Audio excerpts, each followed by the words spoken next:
კი ბატონო, დავიწყოთ პირველი კითხვით. ასეთი შთაბეჭდილება რჩება ოპოზიცია რო არ არის ამ დარბაზში, ჩემზე გადაწყვეტეთ ჯავრი იყავროთ, მაგრამ შევეცდები გავცე ყველა კითხვის პასუხი. ქალბატონი ნინო წილოსანი ჟურნალისტების მიმართ ძალადობა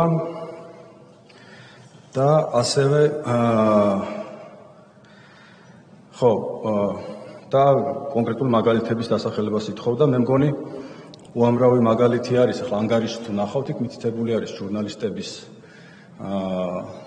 ცემის, ჟურნალისტებზე თავდასხმის ფაქტები. ეს არის ანგარიშში კონკრეტული შემთხვევები, ახლა შემიძლია გვარების დაგისახელოთ, სხვადასხვა ჟურნალისტები, რომლებიც დაზიანდნენ აქციების დროს. აქვე მინდა იმ კითხვასაც ამ კონტექსტში იმაზეც გავცე პასუხი, რომ რატომღაც ასეთი შთაბეჭდილება იქნება, რომ როდესაც მე ანგარიშს წარმოვადგენ, უნდა ვისაუბრო რაღაც პოზიტიურ საკითხებზე და მაინც ანგარიში, რომელიც მე გითხარით 400 გვერდიანი არის, იქ დაახლოებით 30 ჯერ აბზაცი იწყება, რომ მისასალმებელია, რომ დადებითად ვაფასებთ. მაგრამ შეგნებულად მოხსენებაში ეს ნაწილებები არ გადმომიტანია. და არ გადმომიტანია იმიტომ, რომ თქვენი ყურადღება გავამახვილო პრობლემურ საკითხებზე. ახლა მე 500 გვერდს ხო ვერ წავიკითხავ აქ. და იმ მოკლე ვადაში, რაც მაქვს გამოყოფილი რეგლამენტით, დრო ვცდილობ, რომ ყველაზე პრობლემურ საკითხებზე გავამახვილო თქვენი ყურადღება. და ამიტომ არის ძირითადად საუბარი პრობლემებზე. ეს მინდა იცოდეთ, თორე რა თქმა უნდა არის საკითხები, რომელშიც წინსვლაც არის, სადაც რაღაცა პოზიტივიც არის, მისასალმებელიც არის და ასე შემდეგ. ასე რომ მე არ ვფიქრობ, რომ აქ რაღაცა ასე ვთქვათ სხვანაირად უნდა პოზიციონირებთ სახალხო დამცველი. ახლა სახალხო დამცველი თუ გამოვიდა და ისაუბრა რა კარგად არის ქვეყანაში საქმე, მე მგონი ის საერთოდ არ უნდა იყოს სახალხო დამცველი, ხო? მე ასე ვფიქრობ. წყლის საკითხს რაც შეეხება, რა თქმა უნდა, ქალბატონო, გავაგრძელებთ წყლის საკითხზე მუშაობას, იმიტომ რომ ეს არის ერთ-ერთი მნიშვნელოვანი საკითხი, რომელიც ეხება ძალიან ბევრ ადამიანს, როდესაც მე ჩავდივარ განსაკუთრებით რეგიონებში, ძირითადად რაზეც საუბრობენ, ეს არის წყალი, არასაკმარისი წყალი, უხარისხო წყალი და ასე შემდეგ. ამიტომ გაკეთდა სპეციალური ანგარიში, რომელიც ამ შემთხვევაში ეძღვნებოდა სწორედ წყალთან დაკავშირებულ და სუფთა-წყლის უფლებასთან დაკავშირებულ საკითხებს და იმედი მაქვს, რომ ამ ანგარიშის მიგნებები საინტერესო იქნება როგორც პარლამენტში, ისე შესაბამისი სტრუქტურებისთვის, რომ გააგრძელონ ამ საკითხებზე მუშაობა.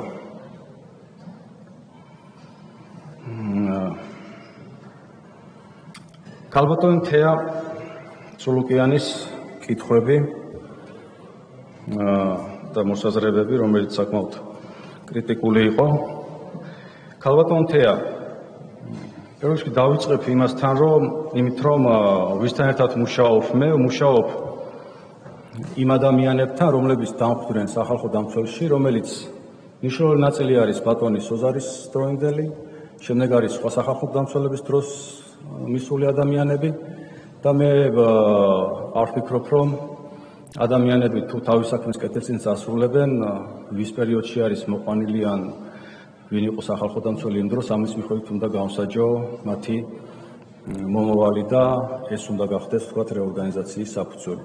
რეორგანიზაციის საფუძველი შეიძლება იყოს ბევრი სხვა რამ, მაგრამ ჩემი აზრით არა ეს. რაც შეეხება იმ ფაქტს, რაც თქვენ მოიყვანეთ, როდესაც კონკრეტული ადამიანი, არ ვიცი, მხილებული იყო თუ არ იყო, არ ვიცი ეს დეტალები ზუსტად, რაღაც ეგრეთ წოდებული პრაგონის გატანაში თუ როგორც თქვენ ახსენეთ, ეს ადამიანი არ მუშაობს სახალხო დამცველის აპარატში დიდი ხანია და ამაზე მეტი მე შესაძლოა ინფორმაცია არ აქვს. ალბათ თქვენ უკეთესი და თქვენ პერიოდში იყო ეს ამბები და მე არ ვიცი. მე რომ მივედი, ესეთი ადამიანი იქ არ მუშაობდა, შესაბამისად დღეს სრული პასუხისმგებლობით ვაცხადებ, რომ ამდაგვარ არანაირ ფაქტს ან ამასთან მიახლოებულსაც ადგილი არ აქვს, არც ქონია ჩემი ყოფნის პერიოდში.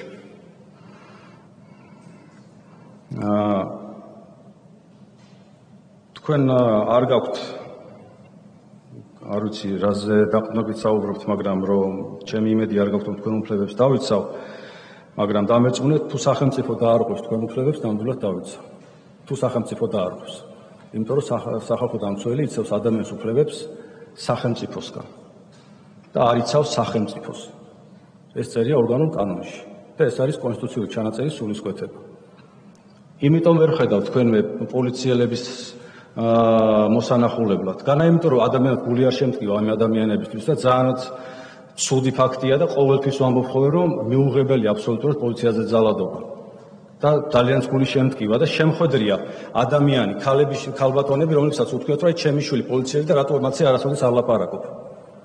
და მე მათზე აუცილებლად ვილაპარაკებ, თუ სისტემა სახელმწიფო ამ შემთხვევაში ამ პოლიციელებს უფლებებს არ დაიცავს.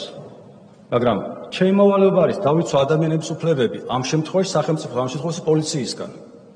და ამიტომ საუბრობ მე მოქალაქეების უფლებებზე პოლიციასთან მიმართებაში. და ამიტომ წერი ანგარიში ეს ყველაფერი. ასე არის მოწყობილი ეს მანდატი. ეს ამ მანდატის შინაარსი. თორე ხა უამრავი შემთხვევა არის, სადაც გასაგებია, რომ სახელმწიფოს წარმომადგენელი უსამართლოდაც ექცევიან, პოლიციელსაც ძალადობენ და ასე შემდეგ. მაგრამ ამისთვის სახელმწიფო, რომელსაც შეუძლია მას გასცეს პასუხი, ხო? მაგრამ მოქალაქის დამცველი ამ შემთხვევაში არის სახალხო დამცველი. ეს არის შინაარსი სახალხო დამცველის მანდატის. ამიტომ ნუ გექნებათ მოლოდინი მომავალშიც რომ მე ადამიანურად ყოველთვის ვიტყვი რომ და ყოველთვის დავგმობ პოლიციელზე თავდასხმას და ძალადობას და ჩემ ანგარიში სხვათა შორის ნახავთ როდესაც ვაფასებთ აქციებს იქ წერია რომ აქციის მონაწილეები მათ შორის არ ღვევდნენ გამოხატვის თავისუფლების ფარგლებს და ასე შემდეგ. მაგრამ აქცენტი გაკეთდება იმ შემთხვევებზე, სადაც პოლიციამ დაარღვია ადამიანის უფლებები.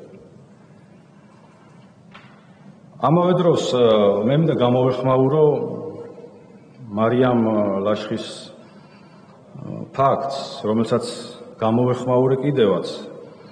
ასევე კალანდარიშვილის, გიორგის შვილების ახსენეთ თქვენ და გარდა იმისა, რომ გიორგი კალანდარიშვილს მე რა თქმა უნდა მოვიკითხე და დაურეკე, გარდა ამისა საჯარო კომენტარი გავაკეთე ამაზე და დავგმე ის ფაქტი, რაც მაშინ მოხდა ცენტრალურ საარჩევნო კომისიაში.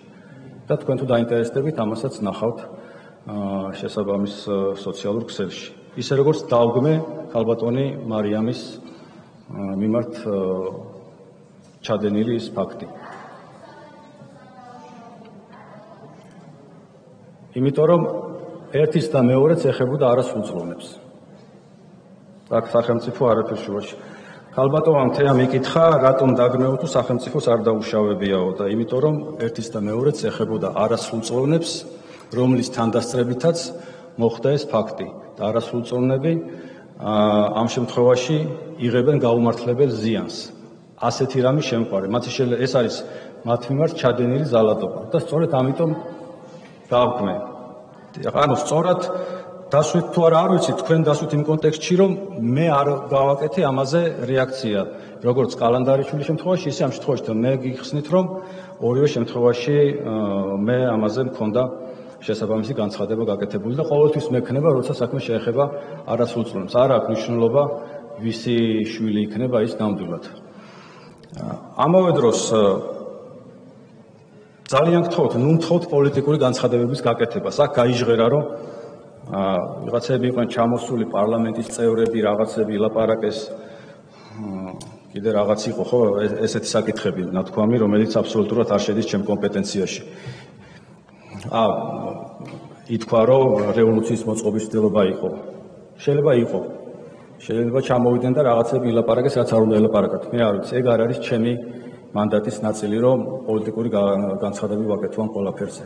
მე თუ ამ გზას დავადგები, დამერწმუნეთ, რომ ეს არავისთვის არ იქნება კარგი. და პირველ რიგში ამ ქვეყნისთვის, იმიტომ რომ ძალიან რთული არის, როცა სახალხო დამცველი და როცა ორივე მხრიდან ზეწოლა არის მარტო ერთ რამეზე, რომ პოლიტიკურად შეაფასო კონკრეტული მოვლენა.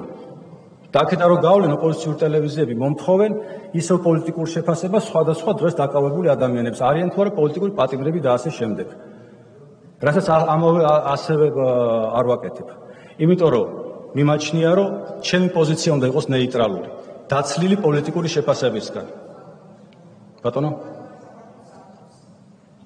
ხო, მე ეს არ მითქოს, მე სხვა კონტექსტში ვთქვი.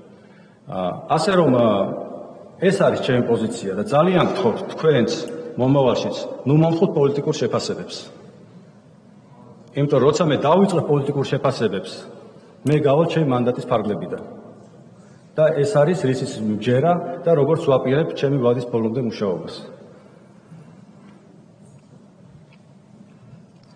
ბატონ გიორგი ვოლსკიც შეკითხვაც ამ საკითხებს ეხებოდა და ბატონ გიორგი მე მგონი თქვენს კითხვასაც გავეცი პასუხი. თუ ვერ გავეცი, მე დამაზუსტებელ კითხვებში შევეცდები, რომ უფრო ნათლად ავხსნას ყველაფერი. იმიტომ რომ სხვანაირად რთული იქნება ჩემთვის, ბევრი საკითხი განმეორდა, აქედან გამომდინარე რთული იქნება, რომ ყველაფერზე ვისაუბრო. ბატონო არჩილ გორდულაძის შეკითხვა იყო პროპორციულობასთან დაკავშირებით. ეს მნიშვნელოვანი საკითხი არის, იმიტომ რომ როდესაც აქციის დაშლა ხდება, უნდა შევაფასოთ, რამდენად პროპორციული არის გამოყენებული ძალა, ხო, სახელმწიფოს მხრიდან. და როცა მე ვთქვი, რომ მიუხედავად იმისა, რომ არსებობდა ფორმალური საფუძველი აქციის დაშლის, იმიტომ რომ ადგილ სახეზე იყო კონკრეტული ჯგუფის ძალადობრივი ქმედება. ეს ძალადობრივი ქმედება პროპორციულად რამდენ პროპორციულად იყო ამ ძალადობრივი ქმედებისგან გამოყენებული ძალა, ამაზეა საუბარი. მაგალითად, თუ ამ შენობის უკანა შესასვლელთან ხდება ძალადობა, ეს აძლევს თუ არა პოლიციას უფლებას დაიწყოს დაშლა რუსთაველზე. ჩემი შეფასებით არა. იმიტომ რომ ადამიანები, რომლებიც დგანან რუსთაველზე და მშვიდობიან პროტესტს გამოხატავენ, შეიძლება საერთოდ არ იცოდნენ და სავარაუდოდ არ იციან ხშირად რა ხდება უკანა შესასვლელთან. ან რა ხდება ჭეჭინაძის ქუჩაზე. და მათი მშვიდობიანი პროტესტი იმსახურებს დაცვას და მოძალადეების ქმედება იმსახურებს შესაბამის პასუხის გაცემას. ეს არის ჩემი მიდგომა. თუ სხვანაირად ფიქრობთ, მაშინ უნდა მითხრათ, რატომ რამდენიმე მოძალადის გამო უნდა დააკავონ ადამიანი თავისუფლების მოედანზე და წაიყვანონ წინასწარი დაკავების იზოლატორში. რა კავშირი აქვს ერთმანეთთან? შეიძლება რთული არის პოლიციისთვის, რა თქმა უნდა, ასეთი ღონისძიების ჩატარება. იმიტომ რომ რთულია, ალბათ ძალიან რთულია, მაგრამ ჩემი ამოცანა არის, რომ სტანდარტი პოლიციის მიერ აქციების დაშლის იყოს სოფლიოში საუკეთესო, სადაც არც ერთ ადამიანს არანაირი საფრთხე არ დაემუქრება და არც ერთი თმისღერი არ ჩამოუვარდება. განსხვავებით ამ აქციებისგან, სადაც ვნახეთ უამრავი დაშავებული ადამიანი, და ესეც ხო არის საკამათო, ნაცემი ადამიანები, რომელსაც მე შევხვდი პირადად. და ბატონას ოზარმა ეკითხა 200-ზე მეტი და არასათანადო მოყოლობაზე რაზე მიუთითებდნენ? მიუთითებდნენ დაკავების დროს. არასათანადო მოყოლობაზე, ცემაზე, მანქანებში ცემაზე. რაც მართალია, წინასწარი დაკავების იზოლატორში ძალადობას ადგილი არ ქონია, ესეც უნდა ითქვას. მაგრამ მანამდე ძალადობას ქონდა ადგილი და ბევრი მათგანი საავადმყოფოში იყო. იცით ეს ამის შესახებაც. ამაზე არის საუბარი. და ამოცანა არის, რომ ის, ვინც დაარღვევს კანონს, ის დაისაჯოს კანონის შესაბამისად, მაგრამ ვინც მშვიდობიანად გამოხატავს თავის პროტესტს, მის მიმართ არ იყოს არანაირი ძალა გამოყენებული. ამავე დროს როგორც წეგან აღნიშნე, ნაცემი ადამიანები, დაკავებული ადამიანები ვნახეთ. მაგრამ იმ შემთხვევაშიც კი, სადაც ჩანს ვინცემს პოლიციელს გულისხმობ, ერთი შემთხვევა მაინც შეგიძლიათ მითხრათ, რომ რომელიმე პოლიციელი პასუხისგებაში არის მიცემული? არ არის. ასეთი შემთხვევა არ არის. ამიტომ ამბობ, რომ სამართალით სამხრივი ვერ იქნება. თუ ვიღაცამ დააშავა, ამისთვის არსებობს კანონი და თუ პოლიციელმაც დააშავა, ამისთვისაც არსებობს კანონი. და მიდგომა უნდა იყოს თანაბარი. დღეს მე ვერ ხედავ, რომ ვინმეს პასუხისმგებლობის საკითხი საერთოდ ამაზე საუბარი მაინც იყოს.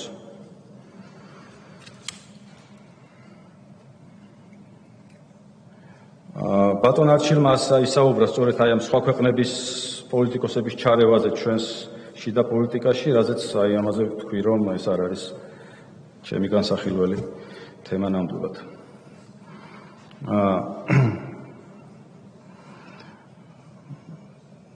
აქვე შევეხები არჩევნების საკითხს, იმიტომ რომ რამდენჯერმე ახსენეთ არჩევნები და ჩემი კომენტარი თქვენ ყველა მოისმინეთ არჩევნებთან დაკავშირებით. პირველ რიგში გეტყვით, რომ ის 200-მდე შემთხვევა, რომელიც არჩევნებთან დაკავშირებით ჩვენ დავაიდენტიფიცირეთ, ეს იყო საჯარო წყაროებით გავრცელებული სავარაუდო დანაშაულის ნიშნების შემცველი შემთხვევები. მათ შორის, აი ბატონი გივი არის თუ არა ახლა დარბაზში, დამემოწმება, რომ კომუნიკაცია მქონდა ბატონ გივისთან არჩევნების წინ, ისე როგორც სხვა პარტიებს, მათაც ვთხოვდი, რომ გამოეგზავნათ ჩემთვის თქვენი პარტიის მიმართ ჩადენილი სავარაუდო დანაშაულის შესახებ ინფორმაცია და რა ინფორმაციაც ჰქონდა, ყველაფერი ავსახე ანგარიშში. მათ შორის ბანერების დაზიანება და ასე შემდეგ. მაგრამ მეორე მხარეს ესეთი ფაქტები იყო უფრო მეტი. და ამ ფაქტების შესახებ ჩვენ რაც გავაკეთეთ, ამ ფაქტის შესახებ ეს ყველაფერი გადავამისამართეთ სპეციალურ საგამოძიებო სამსახურში, რომ დაწყებულიყო გამოძიება. და მე მოვიკითხეთ, დაიწყო თუ არა გამოძიება. და აღმოჩნდა, რომ უმეტეს შემთხვევაში გამოძიება დაიწყო. ესე იგი არ ყოფილა ხო ლევან იოსელიანის მოგონილი ფაქტები. მაშინ გამოძიება რაზე დაიწყო? იმიტომ რომ ქონდა ადგილი კანონის დარღვევა სავარაუდოდ და ამიტომ დაიწყო გამოძიება. ამიტომ მოვახდინეთ ამ ყველაფრის იდენტიფიცირება. მაგრამ ეს არ ნიშნავს, რომ ვიყავი არჩევნების დამკვირვებელი, ან 3000 უბანზე მყავდა წარმომადგენელი. და შემიძლია ვისაუბრო გაყალბდა თუ არა არჩევნები. იმიტომ რომ ჩემი მანდატი არ არის სადამკვირვებლო მანდატი და არ ვახდენ არჩევნების დაკვირვებას. თუ მექნება ასეთი მანდატი, ამაზეც ვისაუბრებდი, მაგრამ ასეთი რამე არ გამიკეთებია და გაყალბების შესახებ ჩემი კომენტარი შემოიფარგლებოდა იმ საჯარო ინფორმაციაზე დაყრდნობით ჩემს ხედვას, რასაც ვისმენდი, რომ 100,000 პირადობის მოწმობა გაყალბდა. და არც ერთი განცხადება არ იყო ჩვენთან, რომ 300,000 ხმა გაყალბდა და ახლა ეს დაახლოებით წარმოსადგენი არის რა ძალისხმევას მოითხოვს. ამასთან დაკავშირებით ჩემ პირადას გამოვთქვავდი, თორე როგორც სახალხო დამცველს მე არჩევნების დაკვირვება არ განმიხორციელებია, იმიტომ რომ ამას აკეთებდა სადამკვირვებლო ორგანიზაციები. და ყველაზე მეტად მე ვეყრდნობი იმათ დასკვნას, განსაკუთრებით ეუთო ოდირის დასკვნას, ხო? სადაც ასეთი ინფორმაცია მე ვერ ვნახე ასეთი მასშტაბური გაყალბების შესახებ.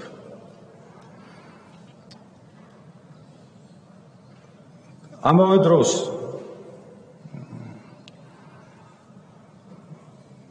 ხო ბატონ ნიკოლოზ სამხარაძეს ჰქონდა გამჭვირვალობას კანონთან დაკავშირებით კითხვები და ასე შემდეგ.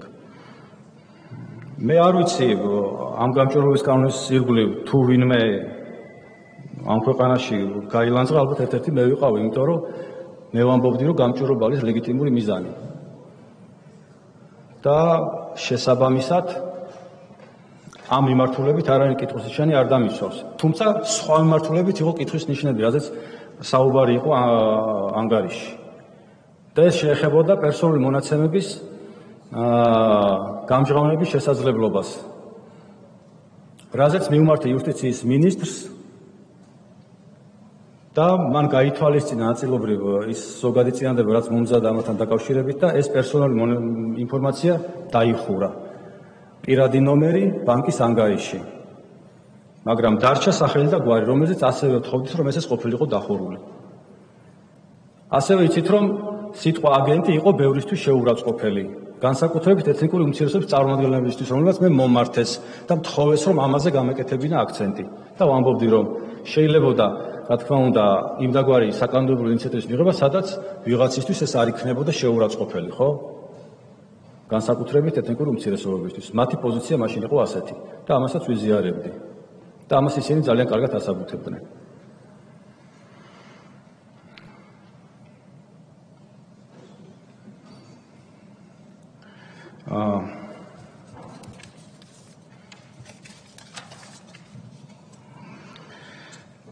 ქალბატონი ირმას მინდა გამოვეხმაურო ხანდაზმულებთან დაკავშირებით. მე მადლობელი ვარ ქალბატონ ირმა, რომ ინტერესდებით ამ საკითხით, იმიტომ ეს არის ძალიან პრობლემური საკითხი. როდესაც დავიწყეთ ამ კვლევის მომზადება, აღმოჩნდა, რომ არის მთელი რიგი შემთხვევები, სადაც ხანდაზმულების მიმართ ადგილი აქვს არასათანადო მოპყრობას და შეიძლება იყოს დანაშაულის ნიშნებიც. ხანდაზმულებს იცით რომ არის სახელმწიფო დაწესებულებები, სადაც არიან ხანდაზმულები, მაგრამ ჩვენ აღმოვაჩინეთ ასევე სახელმწიფოს რეგულირების მიღმა არსებული დაწესებულებები, სადაც არიან ხანდაზმულები, ხდება მათი მოვლა პატრონობა, მაგრამ არავინ მათ მონიტორინგს არ ახორციელებს. და ჩვენ პირველად შევედით ასეთ რამდენიმე დაწესებულებაში. და ამაზე დაყრდნობითაც მათ შორის ნახეთ რა მდგომარეობა იყო იქ და ავსახეთ ანგარიში.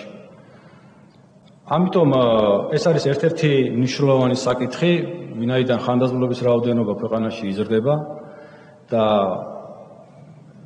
თუ არ იქნება ეს კაცრი რეგულირების ქვეშ, მე ვფიქრობ, რომ მათ მიმართ არასათანადო მოპყრობის ფაქტები კიდევ უფრო იქნება მეტი და მეტი. ამაზე წინა გამოსვლაზეც მქონდა საუბარი, რომ სახელმწიფო უნდა შევიდეს ამ კერძო დაწესებულებებში და მოახდინოს მათი ლიცენზირება და ამის შემდეგ მოახდინოს მათი მონიტორინგი. და შესაბამისად ჩვენც რა თქმა უნდა მე უფრო გაგვიადვილდება ამ ყველაფრის ნახვა, იმიტომ რომ დღეს გვაქვს სიტუაცია, სადაც შეიძლება არსებობდეს უამრავი ასეთი დაწესებულება, განსაკუთრებით რეგიონებში, კერძო სახლები, სადაც წასულები არიან მშობლები, ისა შვილები და მშობლები არიან ამ კერძო სახლებში, იხდიან იქიდან რაღაც თანხას, მაგრამ არავინ არ იცის რა პირობებში ყავთ ამოვლელებს ეს ადამიანები. და ჩვენ ვნახეთ ასეთი რამდენიმე შემთხვევა.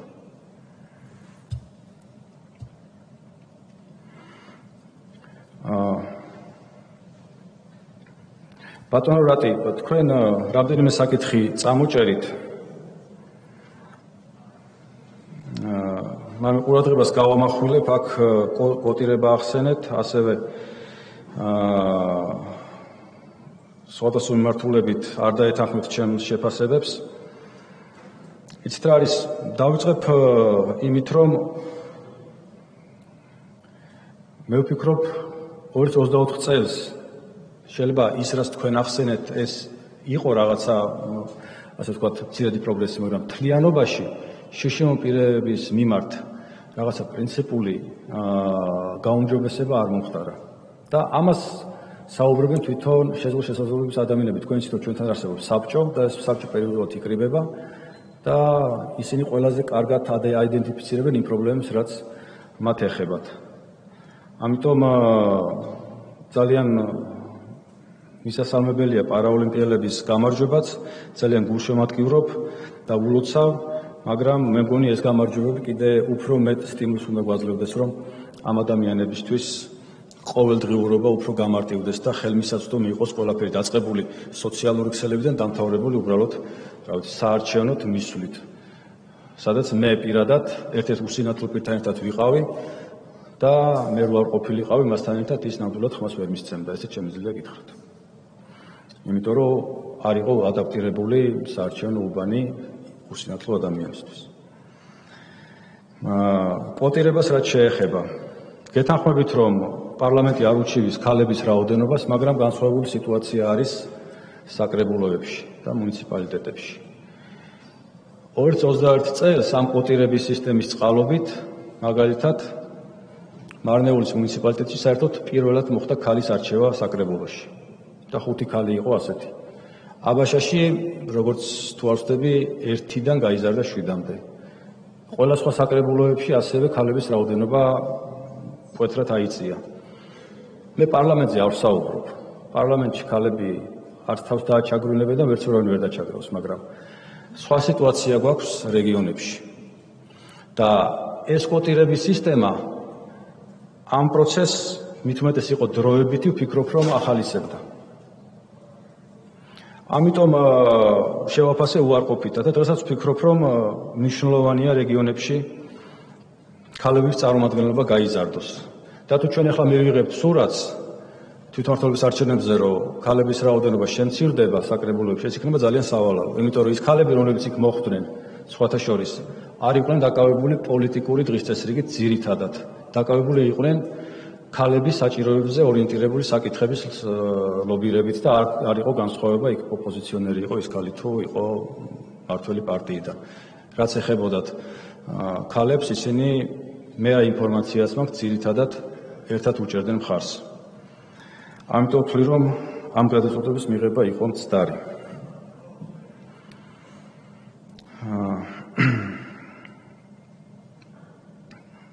ბატონი გივი მიქანაძის შეფასება იყო, რომ მარტო 5 სკოლა არისო აღნიშნული ანგარიშიო. დიახ, 5 სკოლა არის, რაც ახალ სკოლაზე არის საუბარი. გასაგებია, რომ შეიძლება ბევრი სამუშაო გრძელდება, მაგრამ ისევ დაუბრუნდები იმ კონტექსტს, რომ ვცდილობ შეიძლება უფრო ძალიან ხისტად, მაგრამ მაინც დაგანახოთ ის აუცილებლობები, ის პრობლემები, რაც არსებობს და თქვენი ყურადღება ამაზე მივაპყრო.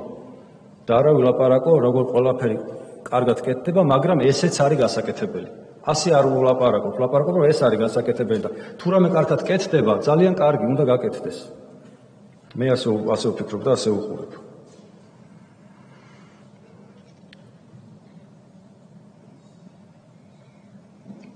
ბატონი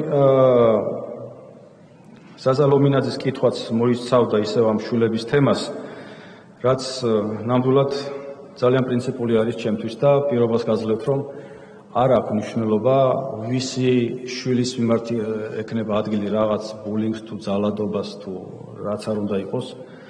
ამაზე ყოველთვის სახალხო დამცველს ექნება მკვეთრი და მკვეთრად უარყოფითი პოზიცია. და ყოველთვის დავგმობ ასეთ ფაქტს, როგორც გამიკეთებია არაერთხელ.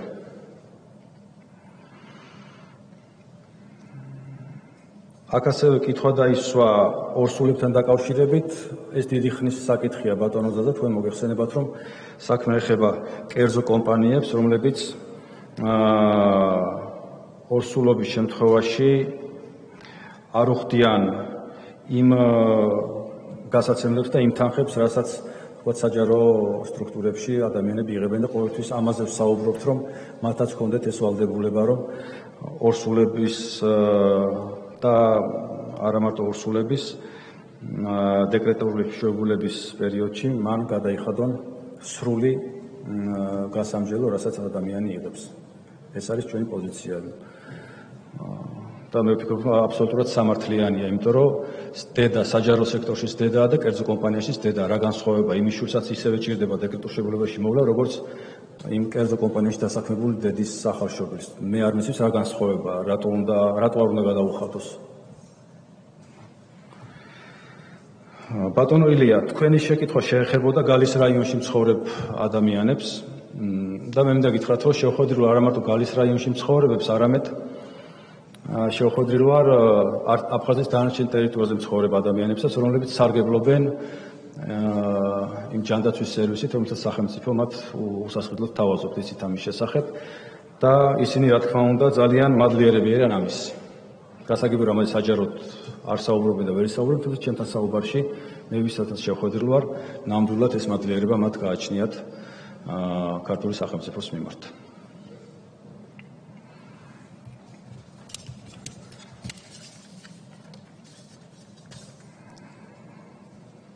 და ბატონი სოზარ სუბარის კითხვა თქვენ ნაწილობრივ უპასუხე, მაგრამ მაინც დავაზუსტებ. ხო, თქვენ გკითხეთ, რომ ეს 200-ზე მეტი არასათანადო ვის ესაუბრობთ და ამაზე მე მგონი გაგეცით პასუხი, ვინ იყვნენ ეს ადამიანები, რა პირობებში მიიღეს ეს დაზიანებები, აქციების დაშლის დროს.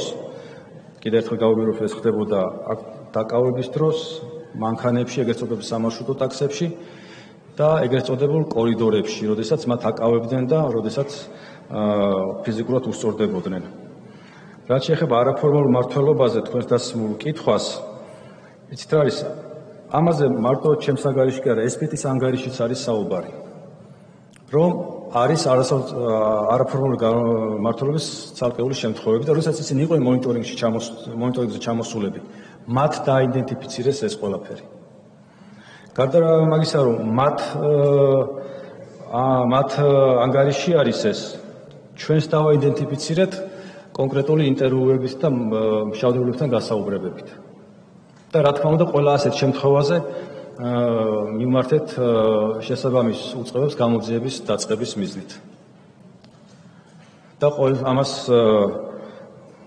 ეს არის რაც შემიძლია გითხრათ, იმიტომ რომ არც ერთი ფაქტი არ არის ჩვენს მიერ მოგონილი, ხო, როცა პატიმარი გესაუბრება ასეთ პრობლემაზე, შენ ვალდებული ხარ კონკრეტული ნაბიჯები გადადგა.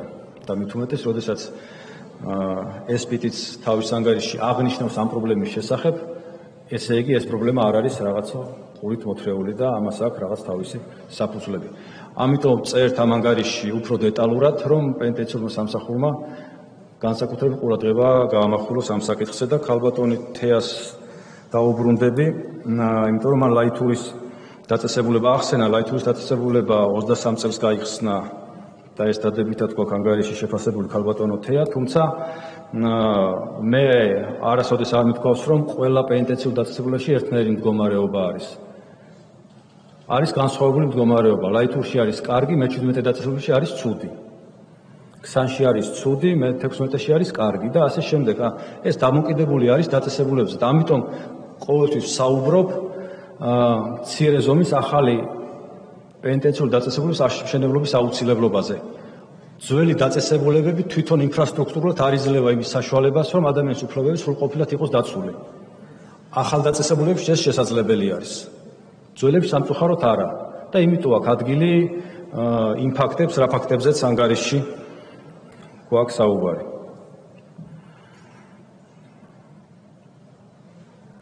მე არ ვიცი, შეიძლება რაღაც გამომრჩა, მე გთხოვთ, რომ დამადუსტებელ კითხვებში თუ რამე გამომრჩა, მკითხოთ და სიამოვნებით გაგცემთ პასუხს. მადლობა. მადლობა.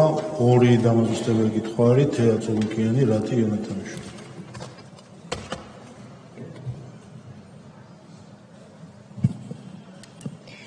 მადლობა ბატონო თავმჯდომარე, ბატონო ლევან, თქვენი რეგლამენტი სრულად არ გამოიყენეთ, როდესაც თავდაპირველად წარმოდექით დღეს ჩვენს წინაშე, თქვენ შეგეძლოთ გაგეკეთებინათ, თან ბატონი შალვა ბევრი თავმჯდომარე მინახავს პარლამენტის და არის ერთ-ერთი გამორჩეული იმითაც, რომ დარწმუნებული ვარ, ის თუ დრო დაგჭირდებოდათ, კიდევ მეტ დროსაც მოგცემდათ, ამიტომ აპელირება იმაზე, რომ თითქოს თქვენ 400 გვერდიან ანგარიშიდან მეტნაკლებად სრულყოფილად ვერ წარმოადგენთ ზეპირად ის რაც წერილობით თურმე არის წარმოდგენილი, ამას მე ვერ გავიზიარებ. თქვენ უბრალოდ გადაწყვიტეთ, ეს სამწუხაროა ჩემთვის, მაგრამ უნდა ვთქვა, მანიპულირება რეალობებით და ტრიბუნიდან განაცხადეთ ის, რაც იყო არაობიექტური, ეს ჩემი შეფასება და ალბათ გქონდათ იმის იმედი, რომ ჩვენ აქ შენიშვნას არ მოგცემდით. რაც შეეხება ობიექტურობას, თქვენ ბატონო ლევან რაღაც ვერ გაიგეთ, მე მგონი და შევეცდები ახსნა. ჩვენ თქვენ იმას კი არ გთხოვთ, რომ შეგვაქოთ, ან ვინმე შეაქოთ, ან ვინმე აძაგოთ, გარეთ ვინც არის. ჩვენ თქვენ გთხოვთ და ეს კანონში გიწერიათ, რომ იყოთ ობიექტური. და თქვენ იმ თქვენი გამოსვლით თუ ვიმსჯელებთ, არ იყავით ობიექტური. თქვენ შეგეძლოთ მაგალითისთვის გეთქვათ ის, რაც ეხლა თქვით, იმიტომ რომ მწვავე შეფასებები მიიღეთ და იძულებული გახდით გეთქვათ, რომ აშენდა ლაითურის ციხე, მაგრამ მაინც არის გადატვირთულობის პრობლემა. ეს არის ობიექტურობა. ეს არის ის, რაც ქმნის სახალხო დამცველის ავტორიტეტს. ეხლა რაც შეეხება ეს ჩემი საქმე არ არის, ჩემი საქმე არ არის. მე მესმის, რომ თქვენ მე ვთქვი და არ დავიღლები და კიდევ ვიტყვი, რომ მრავალი ღირსებით შემკული ადამიანი ბრძანდებით, მიუხედავად იმისა, რომ ჩვენ ერთმანეთს ძალიან კარგად არ ვიცნობთ, მაგრამ ეს ფაქტია ჩემთვის, ასევე კომპეტენტური იურისტი ბრძანდებით, მაგრამ უნდა ისიც ვთქვა უკვე ამ მეორე გამოსვლის მეორე ნაწილის შედეგად, რომ თქვენ როგორც ჩანს ადამიანის უფლებათა სამართალი არ იცით. ადამიანის უფლებების სამართლის ცოდნე ადამიანი არ იტყვის იმას, რომ არჩევნები ჩემი თემა არ არისო. თავისუფალი არჩევნების უფლება არის ერთ-ერთი ფუნდამენტური ადამიანის უფლება. ეს არის ჩვენი კონსტიტუციით ასე და ეს არის ადამიანის უფლებათა ევროპული კონვენციის პირველი დამატებითი ოქმის ნაწილი. მე დღეს მინდა გითხრათ და გამცნოთ, რომ დიახ, არჩევნები თქვენი თემაა. პირდაპირ თქვენი თემაა. ეს თუ თქვენთვის სიახლეა 2 წლის თავზე, ეს ტრაგედია, არჩევნები თქვენი თემაა. პირდაპირ თქვენი თემაა ის, რაც ბატონმა გიორგი ვოლსკიმ მიკითხა, რომ გარედან რო შემოდის ხალხი და პირდაპირ ერევა საქართველოს მოქალაქის თავისუფალი არჩევნების უფლებაში. ამაზე რა რეაქცია გაქვთ და თქვენ ამბობთ ეს ჩემი თემა არ არისო, მაშ რა არის თქვენი თემა? თქვენ ამ დროს პირდაპირ უნდა მოუწოდოთ მთავრობას, პირდაპირ უნდა მოუწოდოთ სახელმწიფოს, რომ აღკვეთოს უცხოელების ჩარევა საქართველოს მოქალაქეების თავისუფალი არჩევნების უფლებაში, იმიტომ რომ ეს არის ჩარევა, ეს არის ადამიანის უფლებების პირდაპირი დარღვევა. რატომ არ მოუწოდებთ მთავრობას ამის შესახებ? არ მოგიწოდებიათ? რას აკეთებს უცხოელი დეპუტატი რო ჩამოდის და ქართველ ადამიანს ასწავლის ვის მიცეს ხმა? ეს არის ჩარევა და უნდა მოუწოდოთ სახელმწიფოს, რომ ეს აღკვეთოს. და როცა აღკვეთავს, თუ აღკვეთს, მერე უთხრეთ კარგი გაგიკეთებიაო. რაც შეეხება სახელმწიფოს ნაწილს. მე არ ვიცი სიტყვა მე და თქვენ სხვადასხვა ორგანულ კანონს ვკითხულობთ.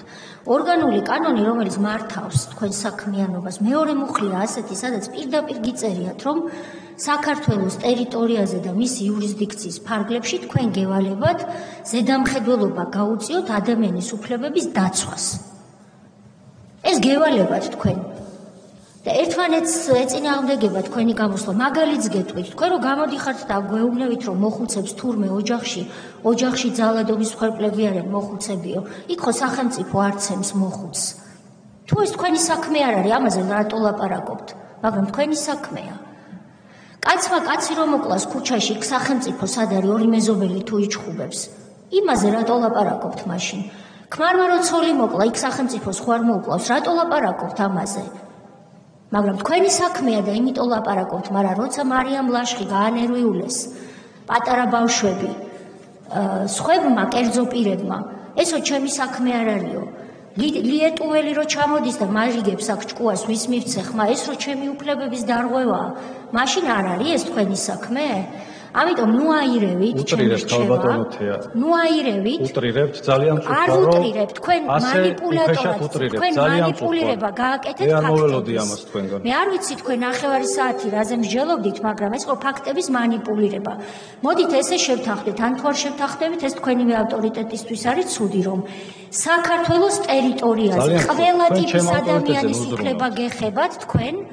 მათ შორის საკუთრების უფლების მასობრივი დარღვევებია მომხდარი ჩვენი მოქალაქეების წინააღმდეგ, როდესაც ადამიანებს და იმედია მიხვდებით რაზე ვსაუბრობ.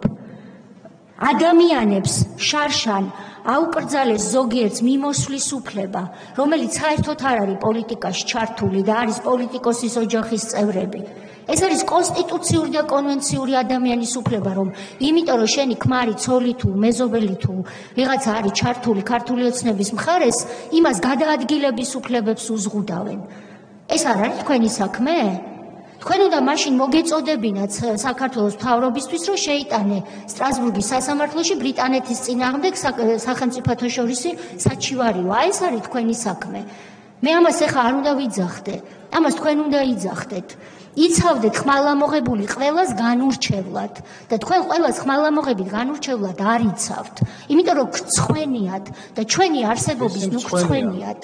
როდესაც არის საკუთრების უფლების მასობრივი დარღვევა. მე გთხოვთ პირველად. როდესაც ერთი წუთით არ გასცეთ კოლექტივების ფარგლებს, რას ნიშნავს გწვენია?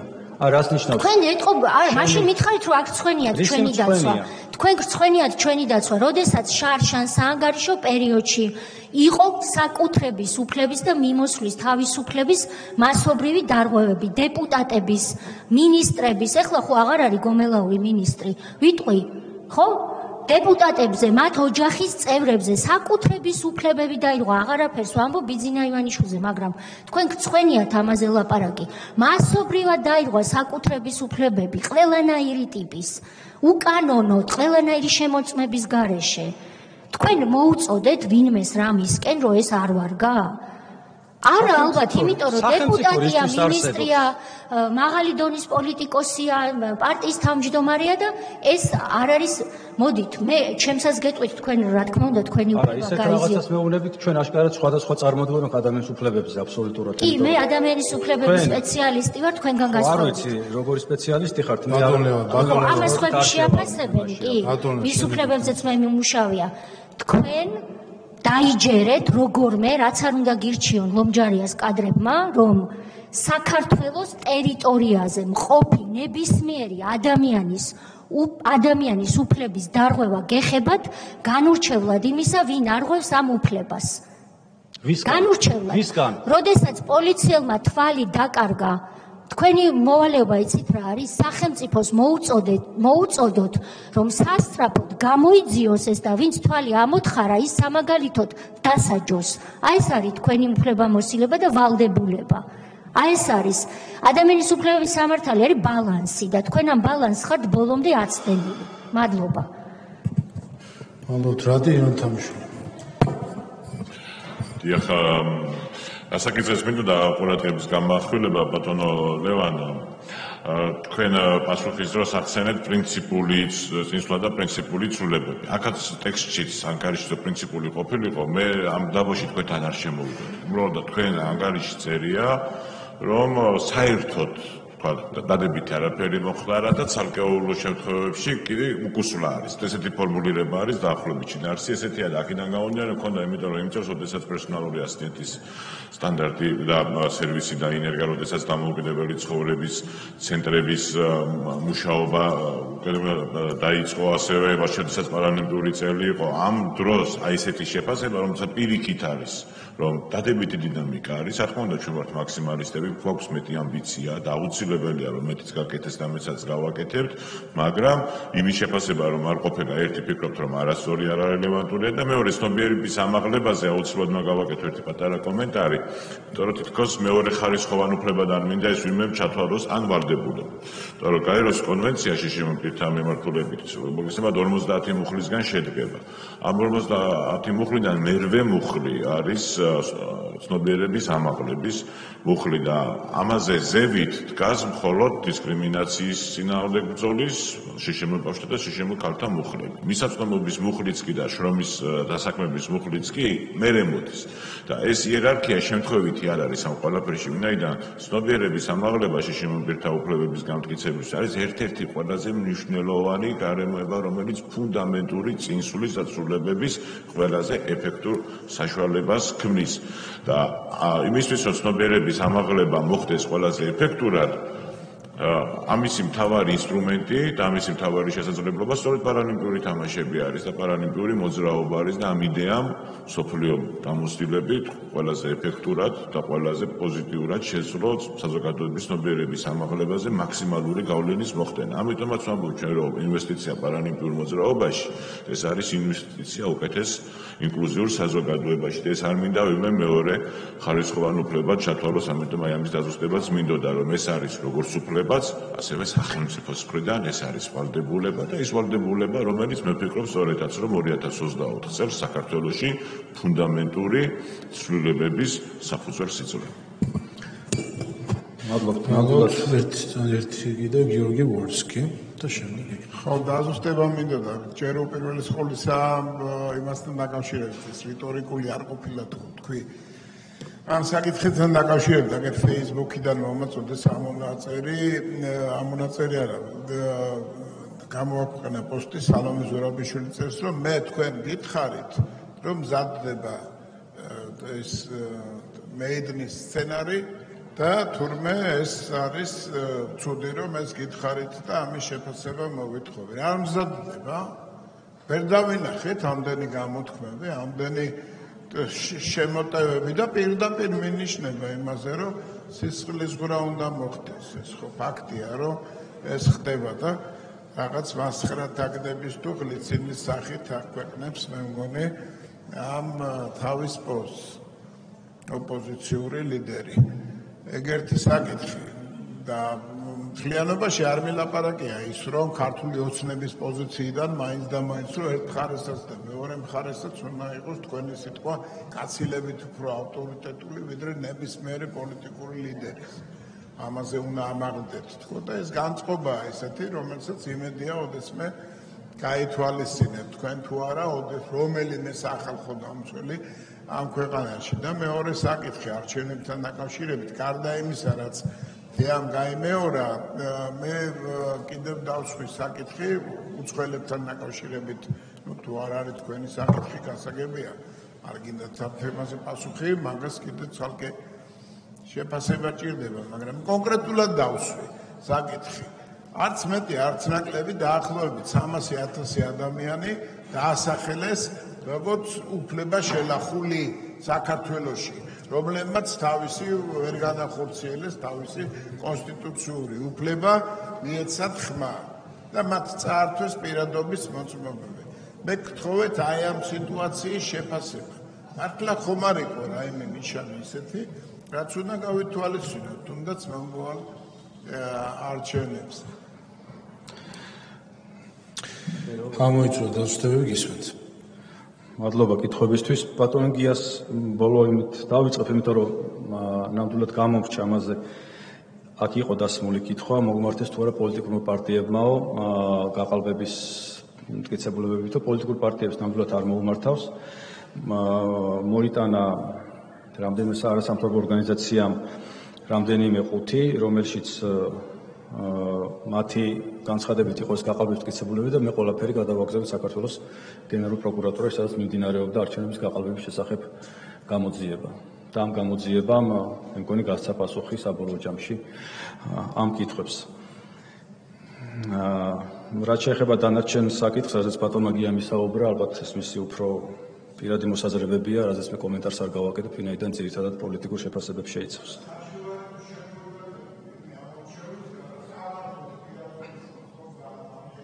არა, ჩვენთან ასეთ ჩასივარი არ შემოსულა, ამაზე ბევრჯერ მაქვს ნათქვამი და ბევრჯერ მაქვს ამაზე განცხადება გაკეთებული. დიახ. ბატონო რატი, მე აბსოლუტურად ვიზიარებ პარასპორტსმენების წარმატებაში ინვესტირებას, რომ ეს ცნობიერების ამაღლებასაც იწვევს და ბევრ სხვა კარგ შედეგს იძლევა, მაგრამ ამავე დროს მნიშვნელოვანია იმისაცდომობის გეგმის განხორციელება, რაც არის მიღებული და რაზეც წინსვლა არ არის, ამაზე არის საუბარი, ხო? და ეს ძალიან მნიშვნელოვანი არის ყველა შშმ პირისთვის და ამასთან დაკავშირებით არის ის მოსაზრებები, რაც ანგარიში არის ასახული ძირითადად. რაც შეეხება ქალბატონი თეას გამოსვლას, მე ნამდვილად არ ვაპირებ იგივე სტილში და იგივე რიტორიკით გავცე პასუხი და არც მას უიცი უწოდოდაც არაკომპეტენტური. ფაქტია, რომ ჩვენ სხვადასხვანაირად გვესმის ადამიანის უფლებები.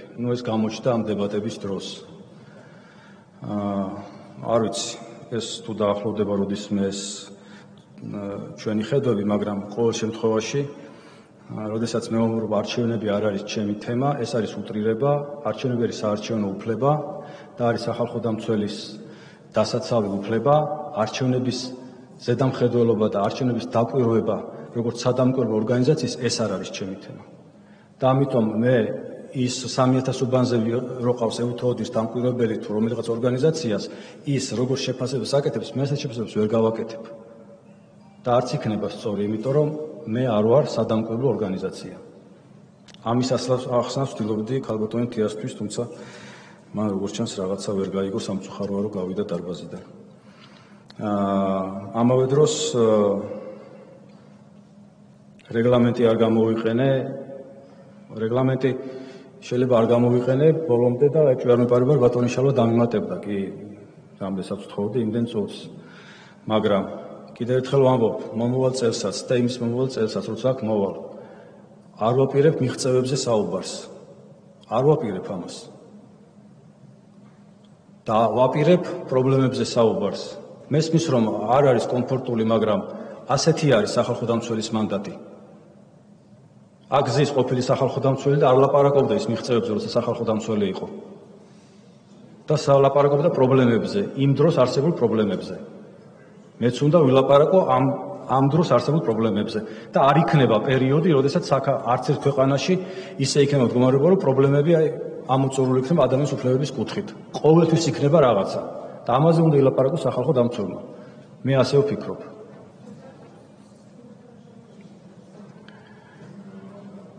სისტემური დანაშაულები ახსენეთ თქვენ. სოზარისტო სისტემური დანაშაულები იყო, მაგრამ ეხლაც არის სისტემური პრობლემები. და ვახსენებ ჩემს მოხსენებაში, ხო, მაგალითად სოციალური საცხოვრისები. სისტემური პრობლემაა, როცა ყველა სოციალური საცხოვრისი, რაც საქართველოში არის აბსოლუტურად ადამიანის უფლებების კუთხით აბსოლუტურად მიუღებელი და იქ ცხოვრება არის ღირსების შემლახავი. გორიც, ოზურგეთიც და ქუთაისიც. არ არის სისტემური პრობლემა, არ ამას ვიგონებ.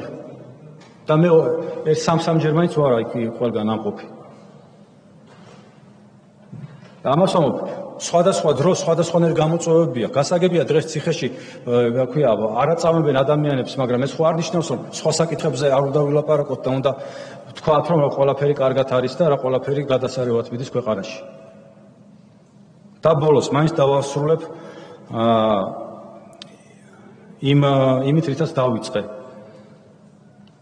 მე არ გავაკეთებ პოლიტიკურ განცხადებებს და არ ჩავერთვებ პოლიტიკურ დებატებში. ეს არის ჩემი პრინციპული პოზიცია, სანამ ვიქნები სახალხო დამცველი. ყოველთვის საუბრებ ადამიანებზე, ყოველთვის საუბრებ მათ უფლებებზე, მაგრამ არავითარ შემთხვევაზე პოლიტიკაზე. ეს არის რაც მინდოდა მეთქვა. მე იმედია, რომ გასაგებად ავხსენით ჩემი პოზიცია და ჩემი დამოკიდებულება მთელი რიგი საკითხების მიმართ.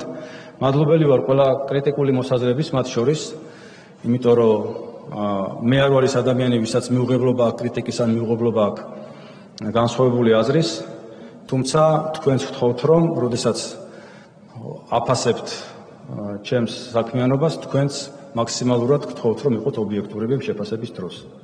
მე ვცდილობ, რომ ვიყო ობიექტური. დიდი მადლობა სულ ყველას, მადლობა ბატონო თავმჯდომარე. მადლობა. ახლა გამოსვლების სრულები ვინც არის ერთი საკითხი ტექნიკური, თუმცა როგორც ვთქვი, ტექნიკურიდან ცოტა გაცდა. რაც შეეხება თქვენი გამოსვლის რეგლამენტს, მე მეცითება ყველა მიცემული ავტომატურად გაეგრძელებინა თქვენთვის, ასე რომ თქვენი რეგლამენტის მიღმაც ისაუბრეთ და ხალბატონ თიარაძეც საუბრობდა ეს წუთები გაგრძელებული წუთებიდან დარჩენილი დრო იყო, ასე რომ ამ ახლა მინდა რომ ერთი კოლექტივი შემოვიტანო თქვენი რეგლამენტის მიღმაც ისაუბრეთ. ხო, დავბრძანდეთ გამოსვლის ახლა თანამოხსენებელს სახით გამოვა ბატონი რადიონ თამიშვილი და შემდეგ ვისაც გსურთ გამოსვლა, გთხოვთ რომ ღილაკით დარეგისტრირდეთ და მოგცემთ შესაძლებლობა.